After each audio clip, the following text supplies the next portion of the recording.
There has been a massive surge in contemporary art auction sales over the past 20 years. The total auction revenue from the year 2000 to 2003 averaged $110 million per annum, which is a tiny fraction of today's market. Let's play a game. Can you correctly match the sale prices of each one of these paintings? All these prices have been sourced from Sotheby's.com. Did you get it right?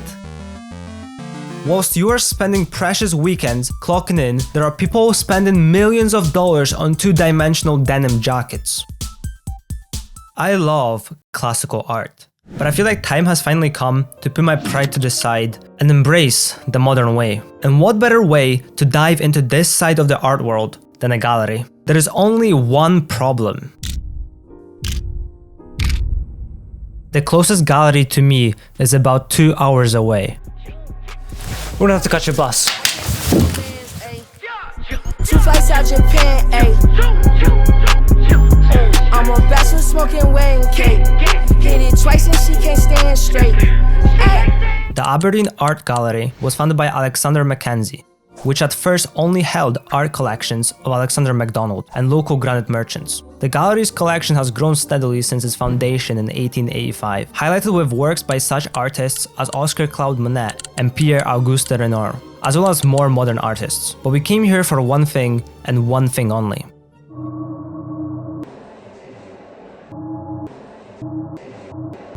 As much as I want to be open-minded and say, damn, I love these, I can't help but hear in my head the words of non-art people. A kid could paint this. Which for some of them, I hate to say it, it's true. But it's not all like that. There were some artworks that I really enjoyed, and don't get it confused. Contemporary art is not a style. It's a piece of artwork that has been made between the 1960s and the present day. But it definitely shows you in what direction we are heading.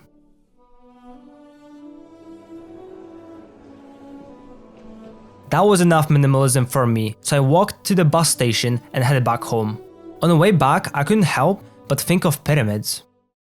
Give me a second, I will explain. The constant question of the mysterious pyramids keeps archaeologists awake at night. How people 5,000 years ago moved 2.5 tons, 137 meters in the air with no machinery. And I fear the same with art. That we would forget completely about painting and artworks will just turn into blank canvases to move money. Elon Musk said it the best. Look at the history of civilizations, many civilizations, and look at, say, ancient Egypt, where they were able to build these incredible pyramids, and then they basically forgot how to build pyramids. And then even hieroglyphics, forgot how to read hieroglyphics. Or you look at Rome and how they were able to build these incredible roadways and aqueducts and indoor plumbing, and they forgot how to do all of those things. An idea doesn't appear from thin air. First, you need to become curious of something. You start observing the world and start to take inspiration. You begin to think and start putting pieces together, and that's where the idea is born. So what sparked artists to shift from creating the most realistic looking painting possible to something that resembles a scene out of a Pixar movie? How did famous artists come up with their great ideas? And then I went out and bought some books that were about anatomy. And then you started imitating. Well, not really imitating, because, you know, I use them as a source material. Yeah. So why'd you want to do anatomy stuff? Because I felt like it. So why take inspiration from things you're interested in? Like, genuinely ask yourself. Is it so you're interested in finishing the work? Is it so you can explain exactly what the painting is about? I think it's because your interests generally invoke emotions in you, and these emotions is what brings out expressions. Now all you have to do is put those on a canvas. I think good paintings actually don't give you an answer. So I think you should be seduced into them, they should take you into them, but actually they shouldn't give you any answers. And I think one of the reasons we keep going back to paintings is because they pull and push you all the time. They pull you into them, they seduce you in, but then actually they hold you back, they push you back out again. And I think a good painting does that. I think a painting that tells you everything has lost it. It's revealed itself and it's gone. We all know curiosity makes people take action. I even used it in this video. Looking at this title, you might subconsciously ask, what, how, why? Which puts your mind into overdrive, which makes you eager to click and find out.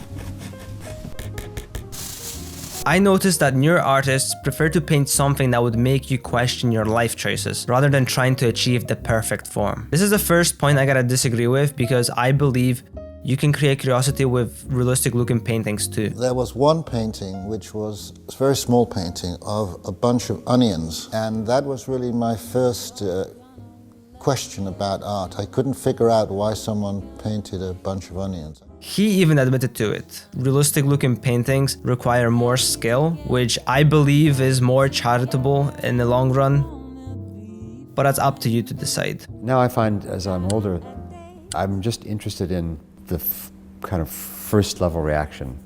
Yes, no, good, not good, finished, unfinished. How can you come up with ideas that create an instant reaction from a viewer? That is a very broad question and impossible to answer due to everyone having different pain points.